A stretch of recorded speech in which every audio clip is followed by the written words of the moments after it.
Rigters 1 vers 1 en 2.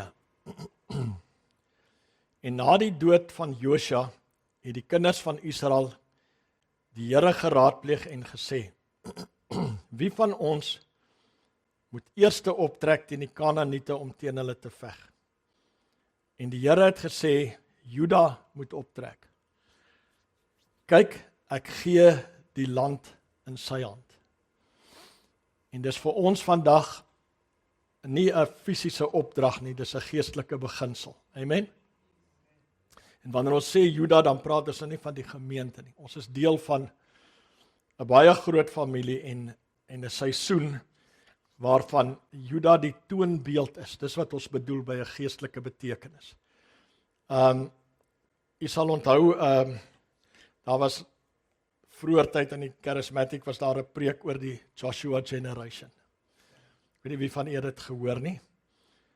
En vandag het die Here vir ons verder gevat en ons praat van 'n Judah generation wat sekere kenmerke het en hierdie seisoen en hierdie geslag of hierdie generasie, Judah generasie, se hoofdoel is om die werk klaar te maak.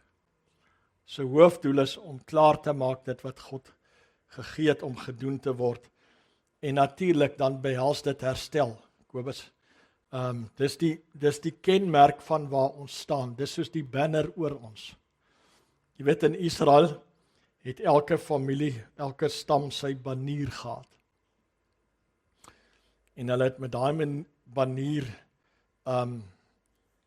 oorlog toe gegaan en baie dinge gedoen daarmee. En vandag is die banier oor hierdie seisoen en hierdie familie is herstel, reformatie. Bring reformatie sodat dinge reggestel kan word, herstel kan word. Kom ons lees Sagaria 4. En ek wil van hier af bietjie met u praat. Ek hoop ek weet nie hoe ver ons vandag gaan kom nie. Maar oor sekere aspekte van hierdie herstelwerk. En ek wil net hê u moet iets in die gees net merk van die eerste skrif wat Kobus gelees het. Kan julle interchange daar, Barries? Die heel eerste skrif wat hy gelees het was dit 1 Kronieke of 2 Kronieke? Kom ons kyk dit goed. Ek wil net hê u moet goed aanteken om soort van 'n fondasie te vorm vir wat ons gaan sê.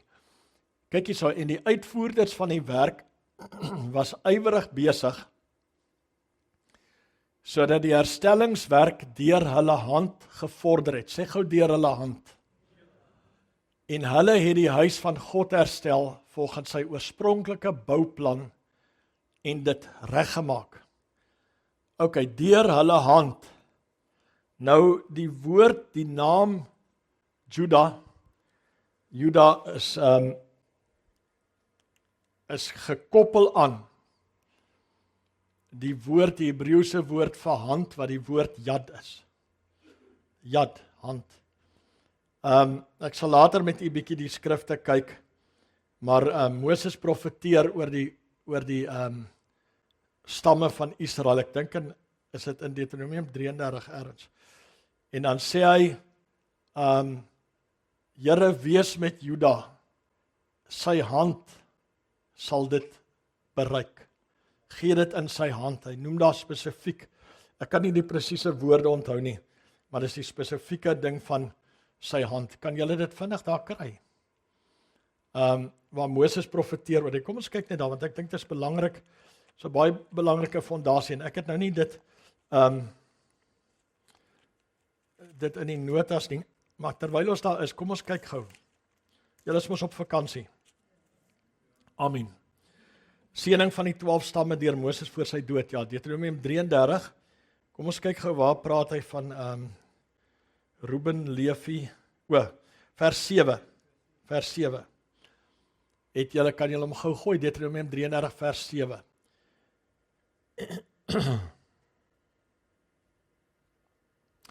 En dit vir Juda. En hy het gesê,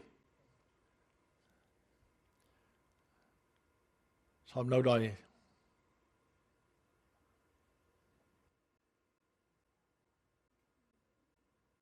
Okay, moet ek hom maar net lees of gaan jy hom kry? As hy en dit vir Juda en hy het gesê, dis nou Moses, né, voor sy dood. Hoor Here die stem van Juda. Kyk hierdie kenmerke, die stem van Juda. As jy gaan kyk na Josef en die hele storie van Egipte en die broers en die goed, dan kyk jy toe die ander ouens gepraat het en so aan, het Jakob gesê nee, ek gaan nie. En julle vat ook nie hierdie seun van my nie, die een is klaar verlore. Julle vat ook nie vir Benjamin nie, want Josef, hulle het hom nie herken nie en hy sê bring vir Benjamin saam, anders gee ek julle nie weer kos nie. In elk geval, en Jakob wil niks weet en hy sê nee, as julle dit doen, gaan ek nie. En van die ander broers praat en hulle probeer hom oortuig. En toe Juda praat, toe sê Jakob, ek sal gaan. Ek sal gaan. In sy stem en in sy hand. Ek wil hê julle moet daai twee goed merk. En later toe Josef nou nog steeds die wegkruipspeletjie speel en hulle het saam geëet en goed. Toe praat Juda met hom. En toe Juda met hom praat, toe kan hy nie langer verborge bly nie. Toe bars hy uit in trane en hy maak homself bekend. Dit is fyn goed wat jy moet oplet. Wie gebruik die Here in watter instansies? En daar's 'n spesifieke, geweldige profetiese plek vir die beginsel van Juda. Dis die woorde wat jy moet gebruik, die beginsel. In die Ou Testament was dit die stam, 'n fisiese stam. As jy lees van iemand en hy kom uit 'n sekere stam uit, dan weet jy onmiddellik 'n klomp goed. Dis soos 'n icon wat jy oopmaak op 'n desktop. Dit sê onmiddellik vir jou 'n klomp goed. So Moses sê, en dit vir Juda, en hy het gesê, hoor Here die stem van Juda, en bring hom na sy volk toe. Daar's restoration. Met sy hande het hy geveg vir hulle. Met sy hande, sê gou hande, het hy geveg vir hulle, en wees u vir hom 'n hulp teenoor sy teestanders. Met sy hande het hy geveg vir hulle. So die Here sê, hulle vra wie moet eers gaan, en die Here sê, sit vir Juda voor, ek sal dit in sy hand gee. In sy hand. Ok, nou kom ons lees Sagaria 4. Nou dit was vir Pinksterouens 'n wonderlike hoofstuk hierdie. Julle sal nou sien hoekom, maar in elk geval is vir ons nog net so 'n betekenisvolle hoofstuk. En die engel wat met my gespreek het, dis die profeet Sagaria, het teruggekom en my gewek, soos 'n man wat uit die slaap opgewek word. En hy het vir my gesê, wat sien jy? Toe antwoord ek sien daar 'n kandelaar, heeltemal van goud. En sy oliekan bo oor hom, en sy 7 lampe op hom, telkens 7 aanvoerpype, loop na die lampe wat bo oor hom is. Ook 2 olyfbome langs hom, een aan die regterkant van die oliekan en een aan die linkerkant daarvan. Daarop het ek begin spreek en aan die engel wat met my gespreek het gesê, wat beteken dit my Heer? En die engel wat met my gespreek het antwoord en sê vir my, weet jy dan nie wat dit beteken nie? En ek het gesê, nee my Heer. Toe antwoord hy en sê vir my, dit is die woord van die Here aan Serubabel. Naamlik nie deur krag of deur geweld, maar deur my gees, sê die Here van die leerskare. Fenominale woord, en ons het dit in Pinkster gebruik om sekere dinge te roei. Maar nou ja, dis nog steeds 'n betekenisvolle woord. Nie deur krag of deur geweld, maar deur my gees, sê die Here van die leerskare. Nou ek wil hê jy moet hierdie woord, hierdie hele Sagaria 4, ek gaan nou verder lees, bære dit as 'n agtergrond, en dan gaan ek met u praat oor Serubabel. Bære dit as 'n agtergrond. En Serubabel was uit watter stam? Come on. Ek sê dit vir julle die hele tyd. Uit watter stam uit was hy? Yes, julle sal nou sien wat 'n rol hy vervul het. Dit is die woord van die Here aan Serubabel, naamlik, nie deur krag of deur geweld nie, maar deur my gees, sê die Here van die leerskare. Vers 7. Wie is jy, groot berg? Voor Serubabel sal jy tot 'n gelykte word. En hy sal die sluitsteen tevoorskyn bring, onder uitroepe van genade, genade oor hom. Hy sal die sluitsteen tevoorskyn bring. Die Engels sê, he will complete, of put on the capstone. Nou, dis soos 'n hoeksteen vandag, maar daai tyd het hulle anders gebou. Die hoeksteen was heel bo, en dit was die teken dat die plek voltooi is en reg is en so aan. Hy sal die sluitsteen opsit. Onder tevoorskyn bring onder uitroepe van genade, genade oor hom. En die woord van die Here het tot my gekom en gesê, check hierso, die hande, sê gou hande, die hande van Serubabel het die fondament van hierdie huis gelê. En sy hande sal dit voltooi. En sy hande sal dit voltooi, dan sal jy weet dat die Here van die leerskare my na julle gestuur het. Die apostolic beteken to be sent, né? Die teken van 'n sending en van 'n voltooide werk is die sluitsteen wat opgesit word en hierdie woord wat vervul word. Ek sal nou vir u wys. Want wie verag die dag van klein dinge, terwyl daardie 7 die oë van die Here wat die ganse aarde deurloop, met blydskap die skietloot aanskou in die hand van Serubabel. Terwyl daardie 7, op 'n ander plek praat hy van die 7 geeste van God, né? Julle ken die skrifte. Die oë van die Here wat die ganse aarde deurloop, met blydskap die skietloot aanskou in die hand van Serubabel. Die hand, in die wat? Wat hou die skietloot? Die hand. Die plumline, né, die meting.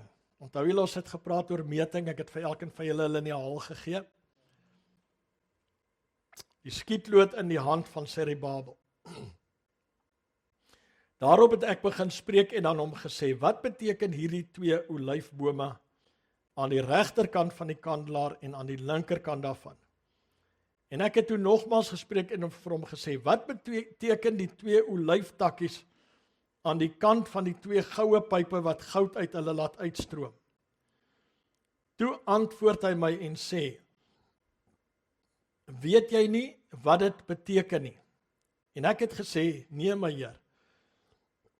En hy sê, dit is die 2 gesalfdes wat by die Here van die ganse aarde staan. Nou, hy vra, wat is die hierdie 2 olyfbome, weerskante van die kandelaar, in vers 12, toe ek nogmaals spreek, wat beteken die 2 olyftakkies aan die goue pype? Nou, boontoe het hy gepraat van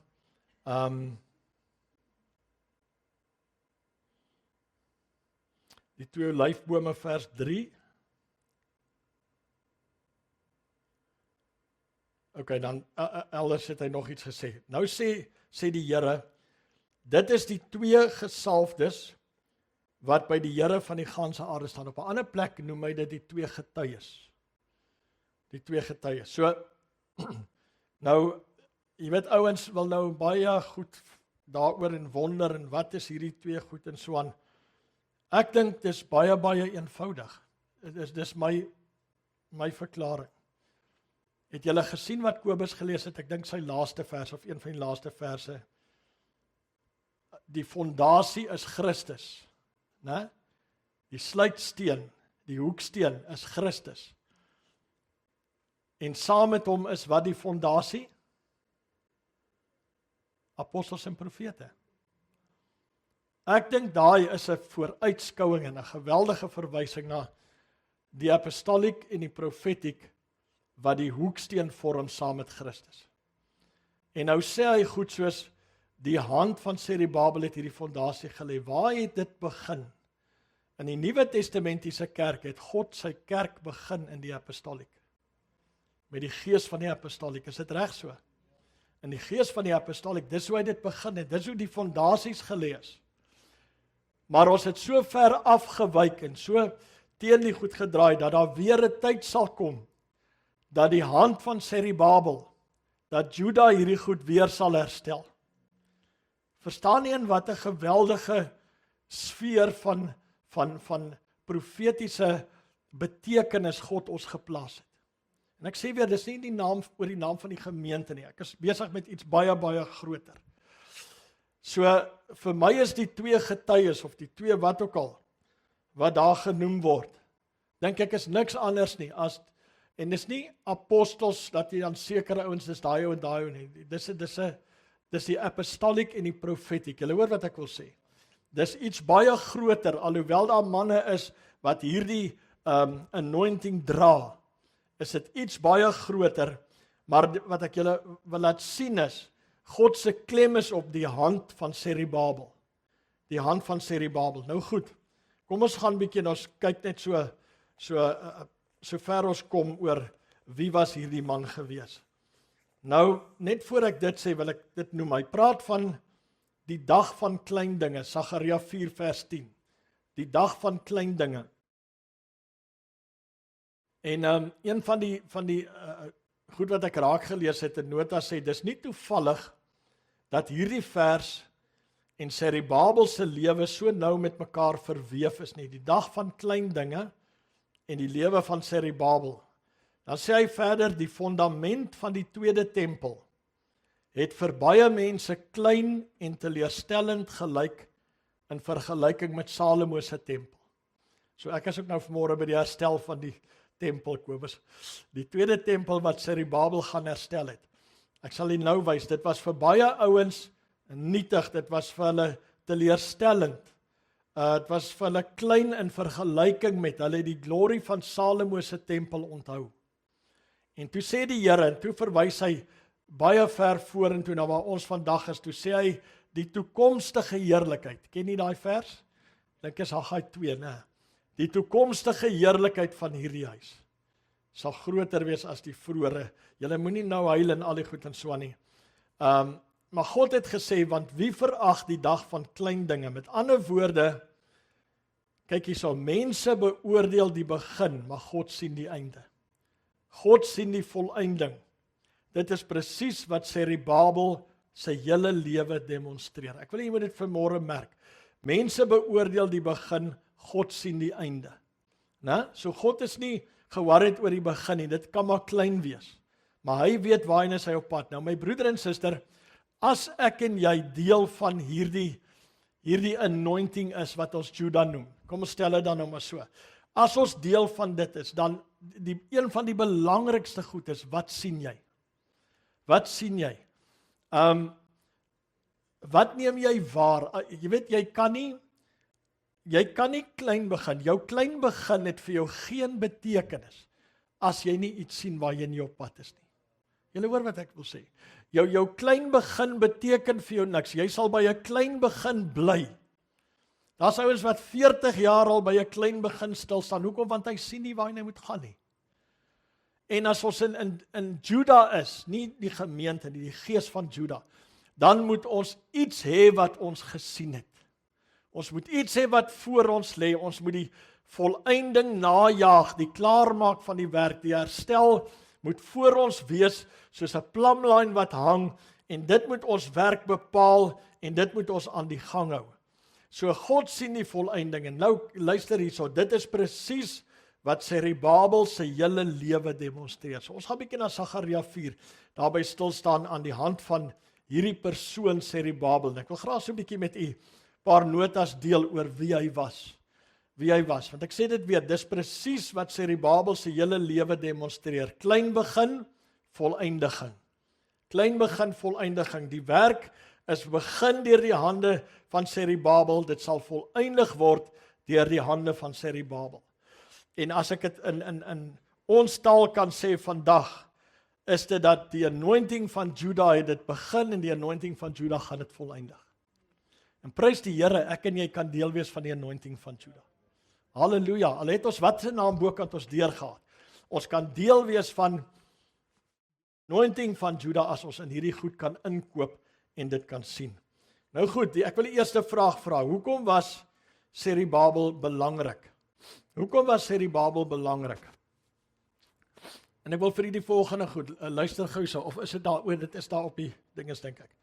Kom ons kyk hierso, hy was die burgerlike gouverneur van die Jode, wat omstreeks 537 voor Christus uit Babel teruggekeer het.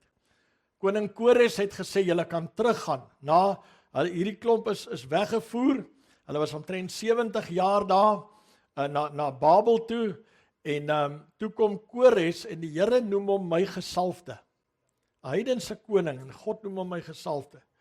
Hy sê, hy sal julle laat terugkeer, en Kores vaardige ding uit, en sê die Jode kan teruggaan, en die eerste leier wat hulle terugvat, is Serubabel. Eerste groot groep wat teruggaan, gaan terug onder Serubabel. Ok, tweede ding, jy sien, hy die eerste groep ballinge onder koning Kores teruggelei. Derde een, hy het omstreeks 536 voor Christus begin om die tempel te herbou. Die tweede tempel, toe hy terugkom, moes hy die tempel gaan herbou, gaan klaarmaak. Die bouwerk het weens stilstand van ongeveer 16 jaar tot stilstand gekom. En toe in 520 voor Christus het die profete Haggai en Sagaria die volk aangemoedig om die werk te hervat.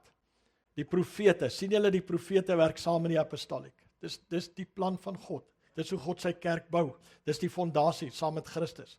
So die profete het gekom, Haggai en Sagaria, ons gaan nou 'n ander vers sien hoe hulle die ouens aangemoedig het. Hulle het die volk aangemoedig om die werk te hervat. Nou ek wil net gou dit sê, hy noem hier Haggai en Sagaria, en dan die boeke Esra en Nehemia. Daai is veral 4, in die hele Ou Testament is daar verwysings, maar veral daai 4 boeke.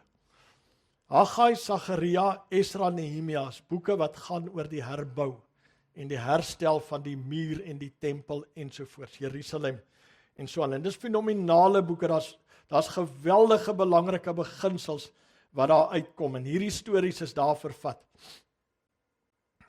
Serubabel en Josua die hoëpriester het die projek weer aan die gang gesit.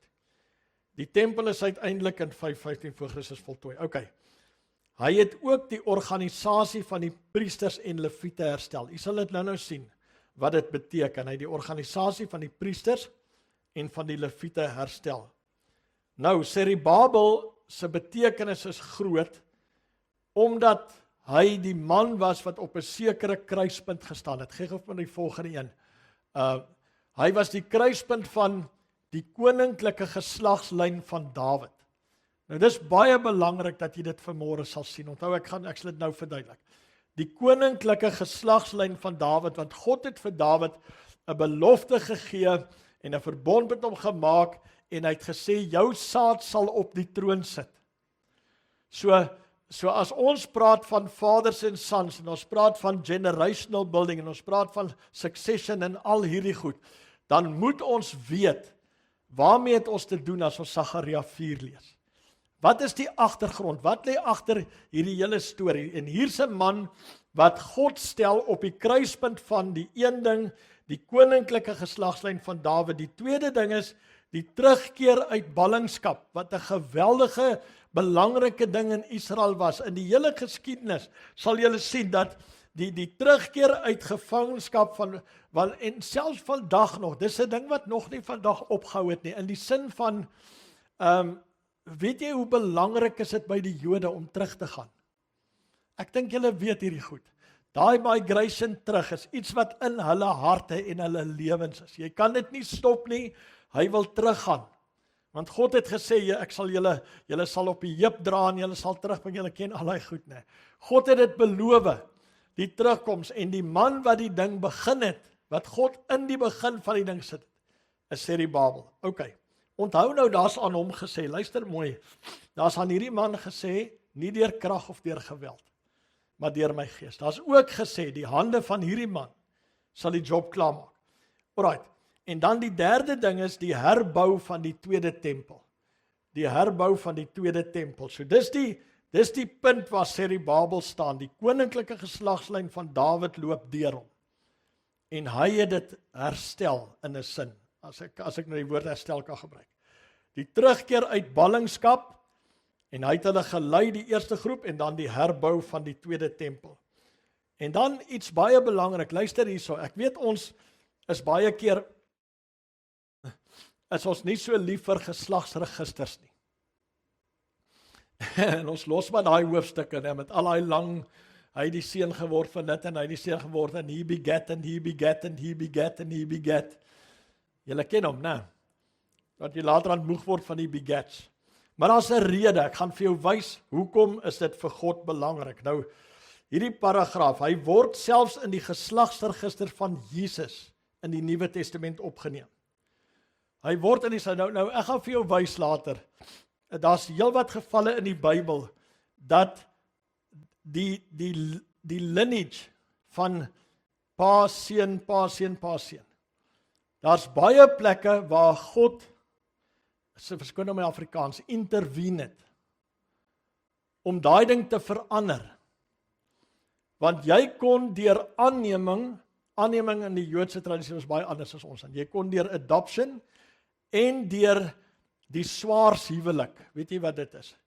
So later wys, jy kon daardeur, kon jy 'n wettige erfgenaam van 'n ander man, jy kon die seun van 'n ander man geword het. Wettiglik, en as voorbeelde in die Bybel, ek gaan jou wys.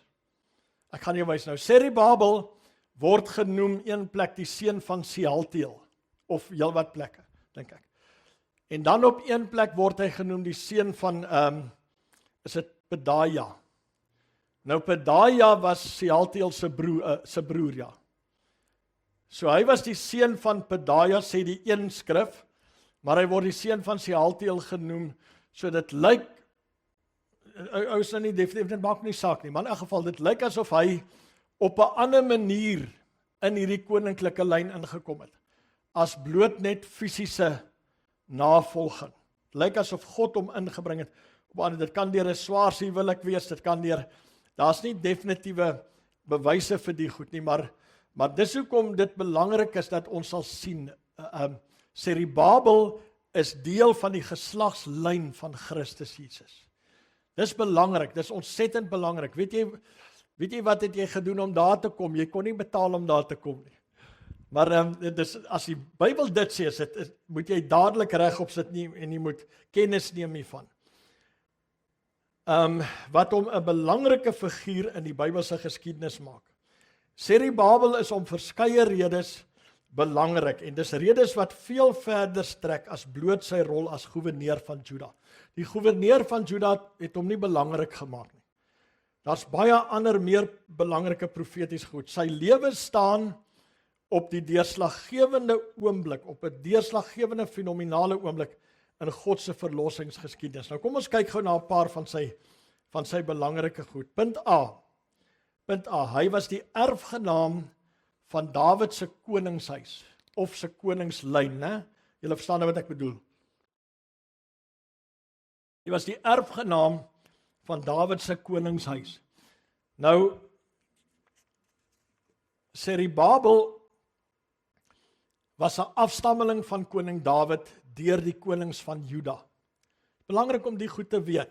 Dit is besonder merkwaardig, omdat dit gelyk het asof die Davidiese koningskap, die koningskap van Dawid, tot 'n einde gekom het, toe Nebukadneser Jerusalem verower het. Toe hy die Jode wegvat, toe lyk dit asof die royal line gestop het. Asof die kingdom, daai goed, oor is. En die laaste koning uit Dawid se geslag was Jojagin, en hy is in ballingskap weggevoer, en hy was Serubabel se oupa. OK, die laaste een in die geslag, onthou nou, God het vir Dawid gesê, daar sal nie iemand ontbreek op jou troon nie, tot in die Messias. Het is belangrik dat ons hierdie goed let, en dit maak die hele, gaan lees vir Sagaria 4 hierdie week, dit maak die hele Sagaria 4 van so immens proporsie. Nogtans het Dawid se huis deur die ballingskap, nogtans het God Dawid se huis deur die ballingskap bewaar, En Serubabel, luister, het die vernaamste verteenwoordiger daarvan geword. Hy was die vernaamste verteenwoordiger later van Dawid se koningshuis. En hoewel hy nooit as koning gekroon is nie, het hy die hoop beliggaam dat God se belofte aan Dawid nie tot niet gegaan het nie. En dit is belangrik, anders sou ek en jy nie die Messias gehad het nie. Goed, tweede een, hy het die terugkeer uit die ballingskap gelei, né? Vir bykans 70 jaar was hulle in Babel, en toe kom Kores, ek het dit reeds vir julle gesê, en hy sê vir hulle kan teruggaan. Nou, in baie opsigte, maak dit hom 'n soort, 'n tipe van Josua, né? Moses het Israel uit Egipte gelei, slide 26 Paris. Josua het hulle die beloofde land binne gelei, en Serubabel het God se volk uit Babylon teruggelei. Uit Babel uit. So hierdie man hy's nie net 'n chicken nie, hy's 'n tipe, hy's saam met van die grootstes wat goed in Israel gedoen het. Die terugkeer uit die ballingskap was een van die grootste dade van herstel in Israel se geskiedenis. Gaan kyk maar 'n bietjie as jy die Ou Testament lees. Die terugkeer uit ballingskap was een van die groot goed in hulle geskiedenis.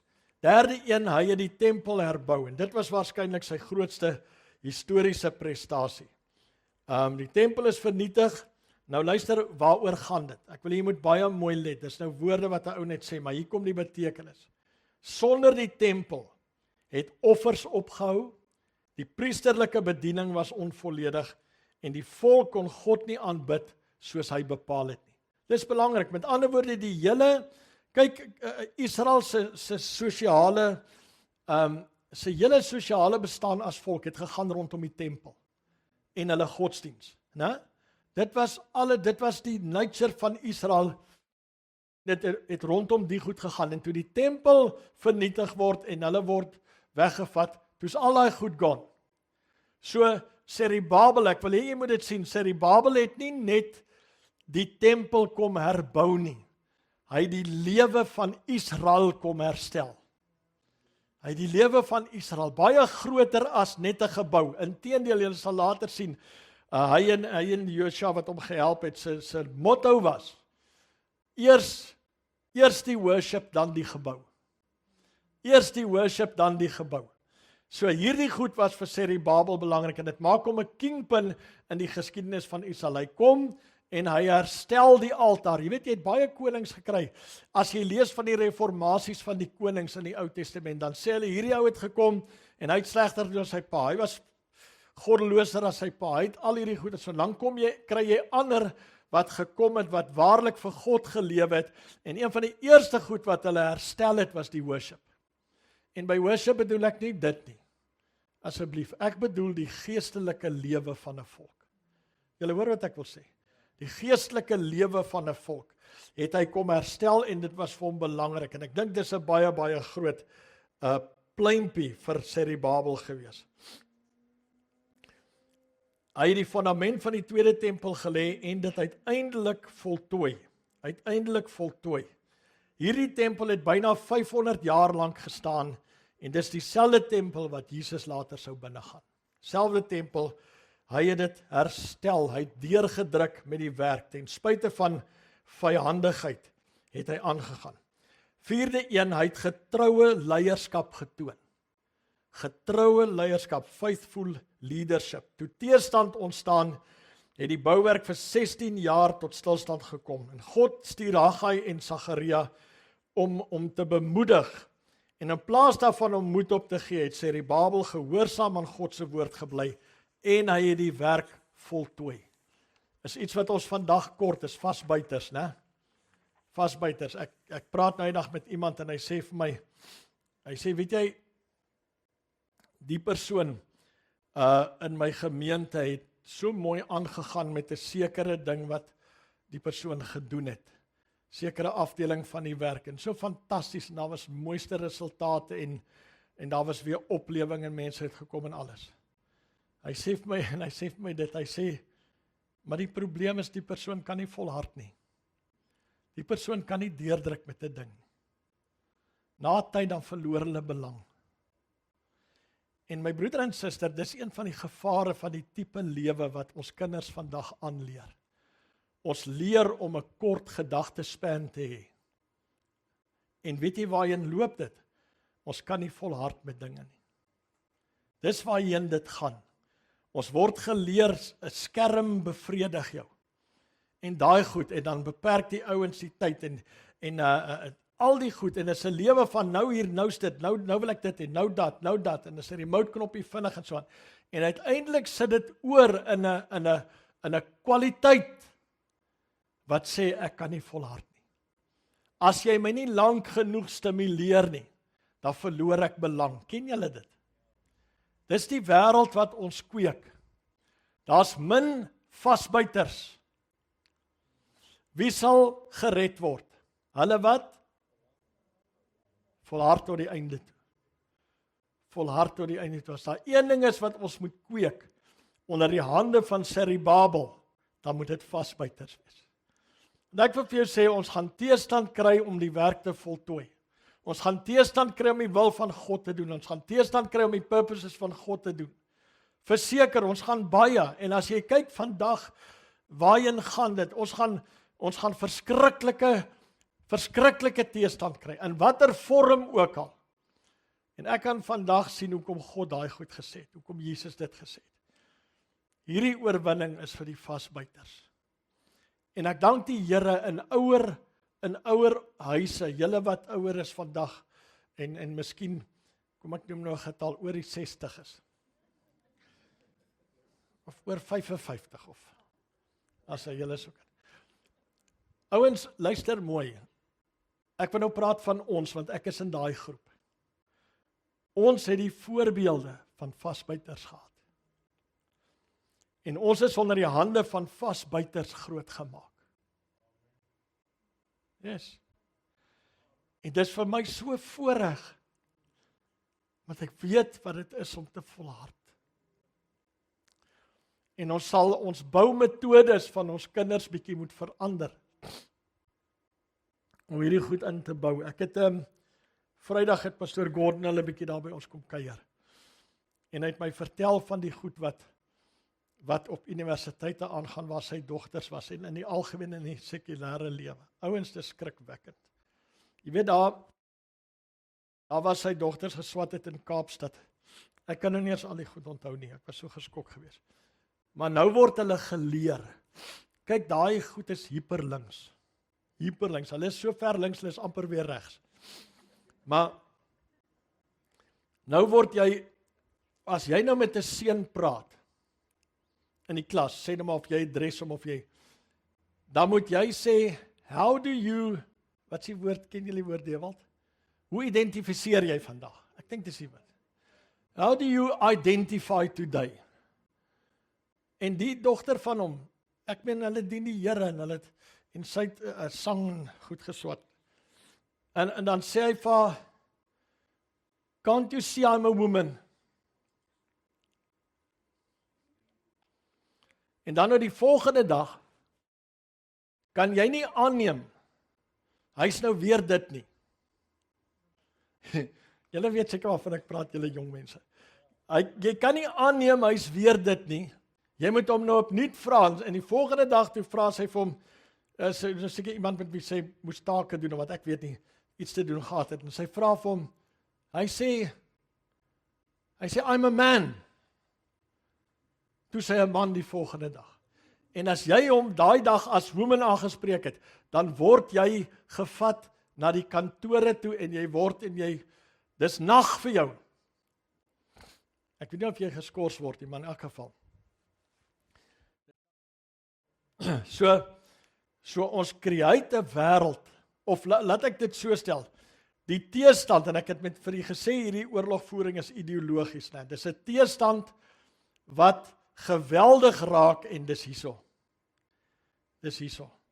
Ons sal moet kyk en weet, hoe moet ons kinders opvoed, en deur hierdie wêreld stuur en hulle deurvat. Hy het ons ander goed ook vertel, ons mond het oopgang, ek kan dit nie glo nie. Ek wil huil dat mense so ver links kan raak. Miskien moet ek julle net gou dit vertel, terwyl ek nou op die topic is. Hy sê, miskien moet maar hierdie goed uitsny, Mariaan. Hy sê sy dogter kom by die professor. En die professor is 'n vrou, sy noem 'n naam van 'n baie groot opera sangeres in ons land. Ek wil nou nie die naam noem nie, maar julle sal seker weet wie dit is. Die vrou sing by konings en by al die goed. Sy's fenomenaal gewild en sy's baie goed. En dis nou nie Leonora Venemans nie, sy sal onder die kluite, dink ek. Dis ook nie, wie sê die wat nou die dag dood is? Mimi Koortse nie. Ek is nou meer by die datum. In elk geval, en die professor, die vrou vra vir haar, toe sy nou begin het, sy sê, ken jy die persoon? Sy sê, ja, ek weet van haar. Sy sê, daai stem kom deur hierdie hande. Interessant, né? Deur hierdie hande het daai stem gevorm tot wat sy vandag is. Maar sy het toe geluister na Pastor Gordon se dogter se audisie of wat ook al. Sy sê, jy het baie meer talent as sy. As ek jou kan vat en jy laat jou vorm deur my, dan sal daai vrou wonder, waar kom jy vandaan? En sy sê, maar, om dit te doen, moet jy hierdie goed doen. En een van die goed wat sy vir haar sê is, jy moet jou kerk en jou worship groepe goed los. Check. Nou as jy luister wat die ander goed sê, ek sal nou vir die voorbeeld gee, sorry gou, ek staan nie by stil, maar ek dink dit is belangrik. Sy sê, en sy sê toe vir om nou die ding klaar te maak, sê sy vir haar, prof, ek sal met my maale gaan gesels en ek sy jou kom antwoord en so, maar sy het seker al lank al geweet wat sy gaan doen. Anyway, en sy kom terug en sy sê vir haar, nee, sy gaan dit nie doen nie, sy gaan nie die worship los en so aan, sy dien die Here en so aan. Toe jaag hierdie prof haar weg. Die prof sê vir haar, man, gaan word 'n non. En so aan, en dit was die einde daarvan. Maar jy sien, dis hoe Babylon. Julle moet 'n bietjie kyk op die YouTube, Randolph preek op die oomblik oor Daniël. Julle moet 'n bietjie gaan luister daar. Noem my van hierdie goed. En so aan, dis hoe hierdie wêreld jou vat. Gordon sê, een van sy dogters wat in die gemeente is, aan die brand vir die Here, lewe alles, gaan universiteit toe, kom, ek weet nie, sommer aan die begin, kom terug en sê vir hom, pastoor, glo jy in God? Sy dien die Here, sy's 'n kind van God, hy sê, ja, hoekom? Sy sê, God is 'n mite, hy's in jou kop. Toe die professor dit vir hulle vertel. Nou sê ek, die professor mag dit sê, maar die professor mag nie vir ander kinders na die Here toe lei nie. Jy verstaan wat ek meen? Hoekom? Want Jesus sê, hierdie hele wêreld lê in die mag van die bose. En hierdie wêreld het aan my niks. So die wêreld, nie die aarde nie, die aarde behoort aan die Here, maar die wêreldsisteem is nie van God af nie. En ek en jy sal moet weet hoe om te navigate deur hierdie sisteem. Ons sal moet sterk beginsels hê. Ons sal moet sterk bou, ons sal moet sterk herstel, wat Kobus vanmôre gesê het. En 'n ander meisietjie het ook gegaan, en sy het gaan drama en goed swat, dis nou vriende van Gordon se kinders en so. En haar ruk toe los sy dit.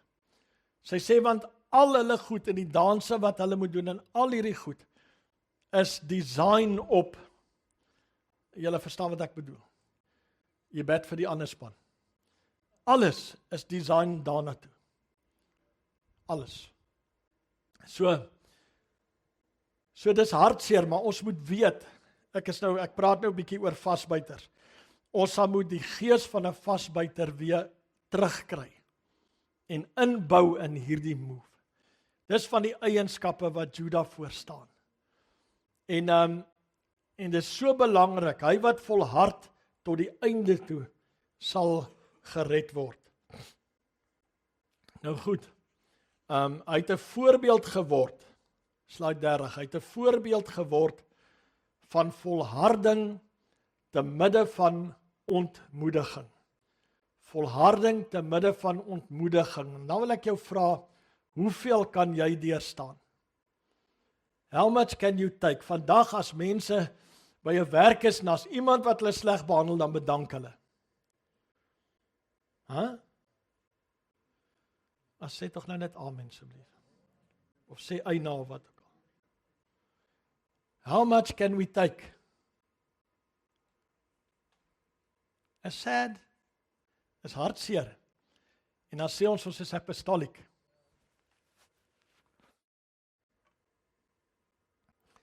OK, die volgende punt, ons kan dit nou klaarmaak. Kry julle koud? Julle beter nie. OK, hy het 'n profetiese simbool geword van die komende Messias. Baie belangrik. Hy het 'n profetiese simbool geword van die komende Messias. Een van die merkwaardigste gedeeltes oor Serubabel is in Haggai 2 vers 20, waar God sê, luister hierso, ek sal jou neem, Serubabel, en jou maak soos my seelring.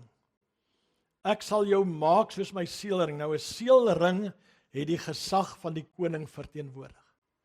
Ek sal jou maak soos my seelring. Nou is dit interessant om te let in Jeremia 22, ons kan dit nou lees, het die Here vir Jojagin gesê. Die Jojagin was 'n taamlike skarminkel, sy oupa, en toe sê die Here vir Jojagin of oor Jojagin dit. Hy sê, al was jy die seelring aan my regterhand, sou ek jou daarvan afruk. Nou, kom ons lees Jeremia 22 gou. So waar as ek leef, spreek die Here. Al was God, ja, dis nou 'n ander naam wat hy vir hom gebruik, of vir sy seun en so. Doelende daai geslag. Koning van Juda, 'n seelring aan my regterhand.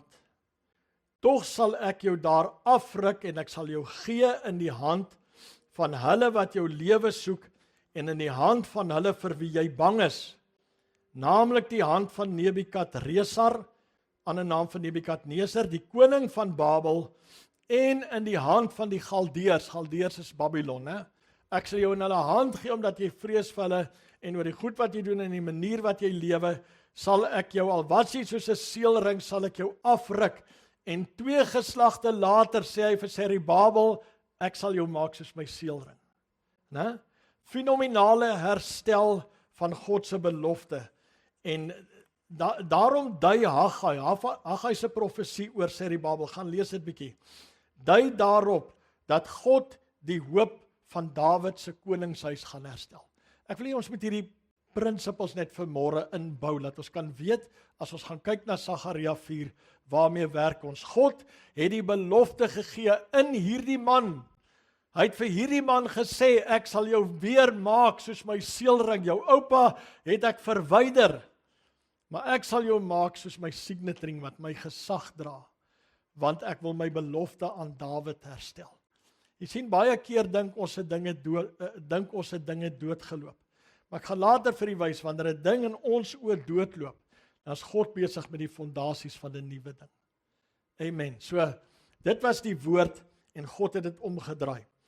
En dan die 4de een wat ek nou vir u genoem het, hy verskyn in die geslagsregister van Jesus. Beide Matteus 1 en Lukas 3 sluit Serubabel in. Dis die 2 plekke waar Jesus se geslagsregister gegee word. Dit maak hom een van die betreklik min Ou Testamentiese figure wat 'n brug vorm tussen die koningskap, die ballingskap, die herstel, wys op my slide, las hy, die herstel en die koms van Christus. Serubabel was 'n brug, luister mooi, tussen die koningskap, die ballingskap, die herstel en die koms van Christus. So as jy Sagaria 4 lees, dan lees jy dit. Hier's 'n man wat aan hierdie woord word gegee vir 'n man wat 'n brug vorm tussen die koningskap wat seemingly disappear het, die ballingskap wat teruggaan, die herstel van die tempel en eventually die koms van Christus. Die koms van Christus. Nou kom ons kyk hierna. Serubabel staan op die kruispunt van 3 groot Bybelse temas. Ek wil net hierdie gou klaarmaak dat ons van hier af kan aangaan. Die Davidiese verbond, die verbond met Dawid. God het Dawid se koningshuis ondanks die ballingskap bewaar.